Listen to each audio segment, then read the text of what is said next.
இது மகிமை நேரம்.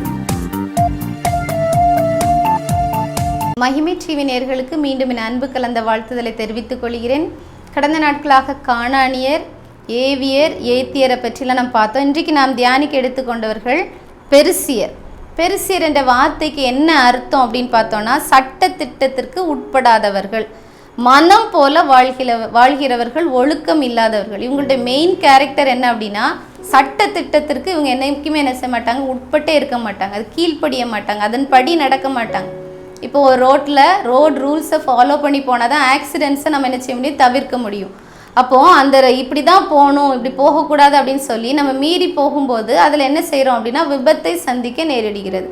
அதே போல் இந்த பெருசியரின் ஆவி ஒரு மனிதனுக்குள் கடந்து வரும்போது சட்டத்திட்டங்களை அவன் மீறி நடக்கிறத நம்ம என்ன செய்ய முடியும், பார்க்க முடியும்.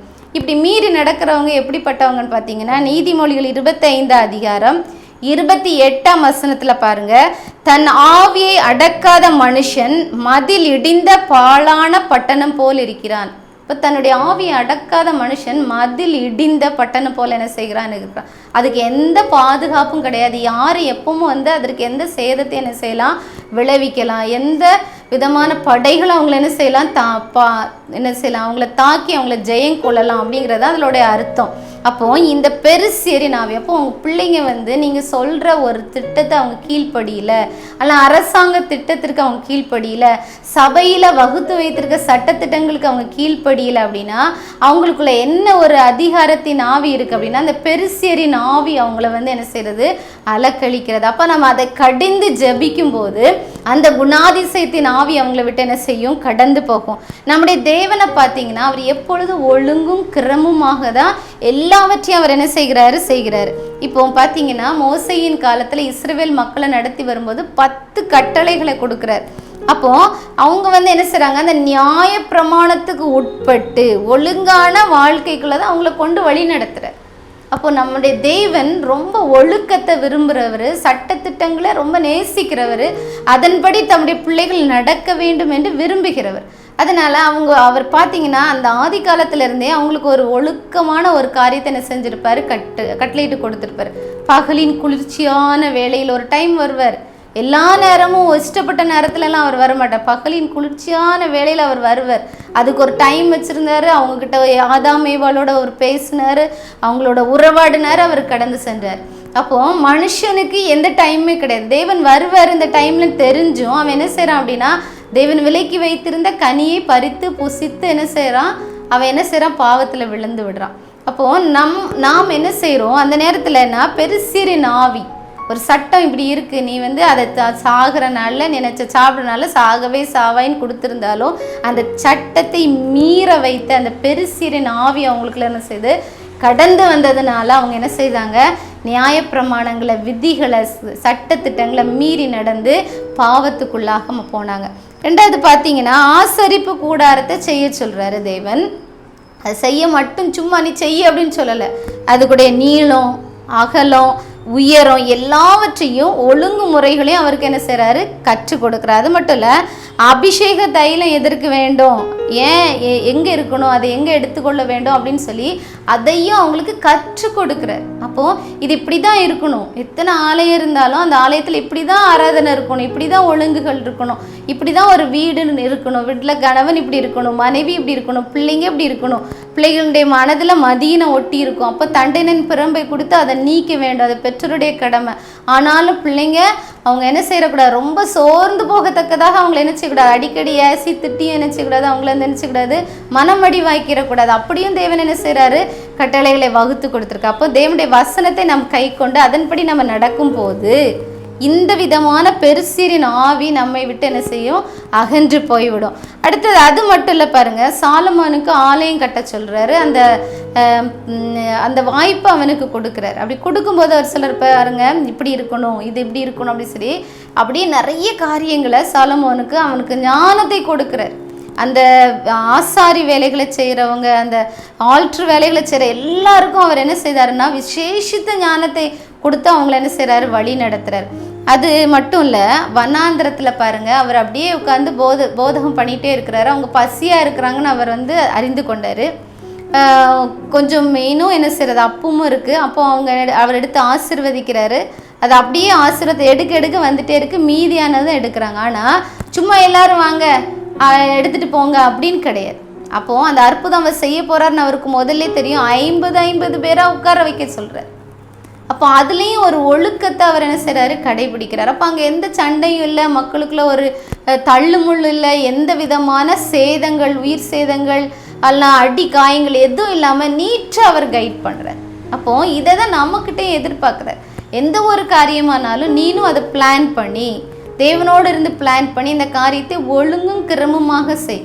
இப்போ வருது கிறிஸ்மஸ், இதுக்கு முன்னாடி நீ பிளான் பண்ணு. தேவனுடைய பாதத்தில் வைத்து எனக்கு இவ்வளோ தான் இருக்குது பணம் அப்படின்னு சொல்லி நீ பிளான் பண்ணி அதற்கு ஏத்தாப்புல நீ நடக்கும் போது ஒரு கட்டுப்பாடு இல்லாமல் உனக்கு இப்போ ஒரு 50,000 சேலரி அப்படின்னா அதுக்குள்ளே நம்ம வகுக்காமல் 1 லேக்குக்கு நம்ம பர்ச்சேஸ் பண்ணும்போது நமக்கு பின்னாடி அதோடைய கஷ்டத்தை நம்ம என்ன செய்கிறோம், சந்திக்க நேரிடுகிறது.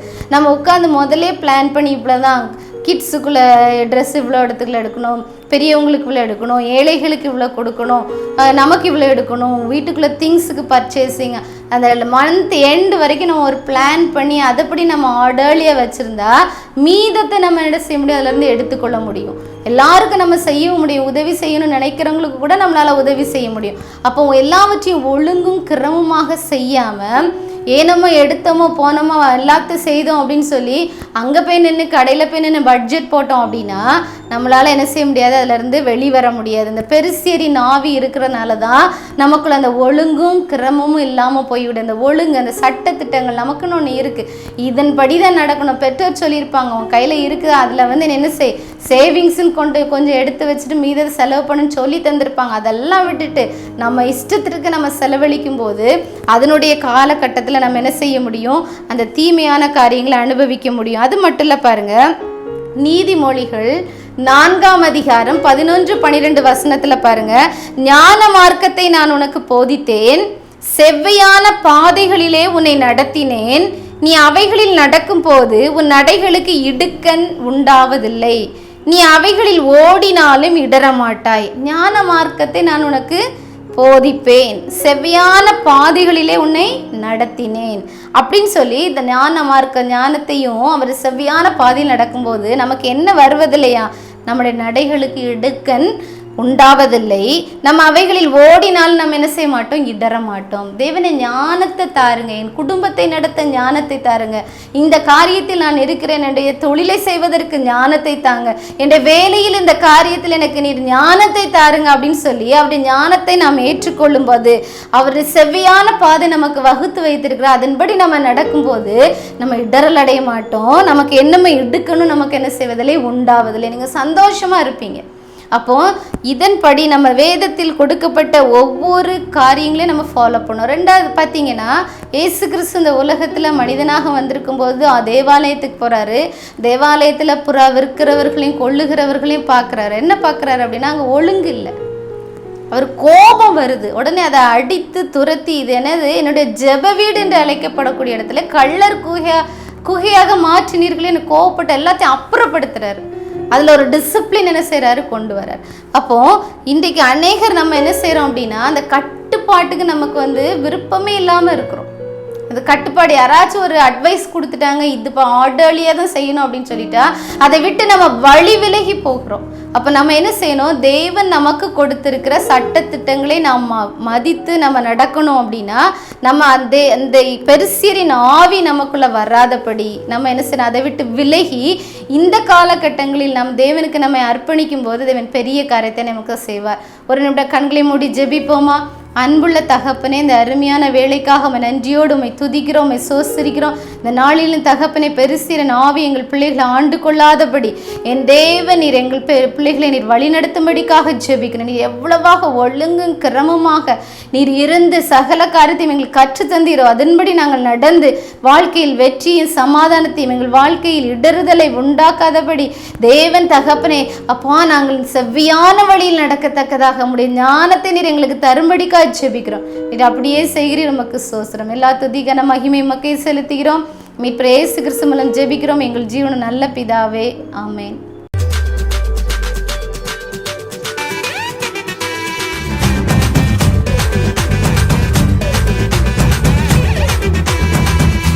மகிமை மகிமை